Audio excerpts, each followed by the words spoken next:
আপনার কখনো ভয় হয় না আপনার ভবিষ্যৎ নিয়ে? আমার দুনিয়ার সমস্ত এনার্জি, সাহস, শক্তি এটা আমার আব্বার কাছ থেকে পাওয়া।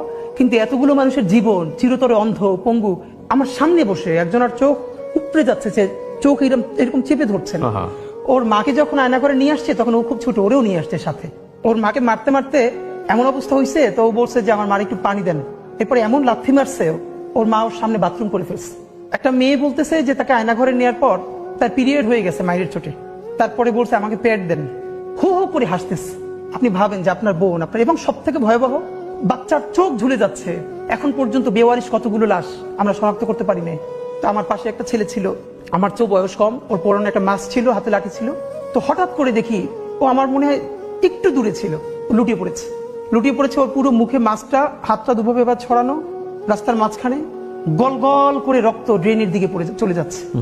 এবং এটা গুলিটা নিচ থেকে আসে না, হয়তো কোনো ছাদ থেকে বা স্নাইপার শুট, কারণ নিচ থেকে আসলে তো আমাদের গায়ে লাগতো। তো তখন আমার মনে আছে যে আমি আসলে কি করব। মানুষ আছে না কিছুক্ষণের জন্য কোনো সিদ্ধান্ত নিতে পারে না যে আমি ওর কাছে যাব নাকি আমি পিছনে ফিরবো। আমি একদম স্থির হয়ে দাঁড়াইছিলাম। তখন আমার কারা যারা সাথে ছিল টেনে পরে দূরে নিয়ে গেছে।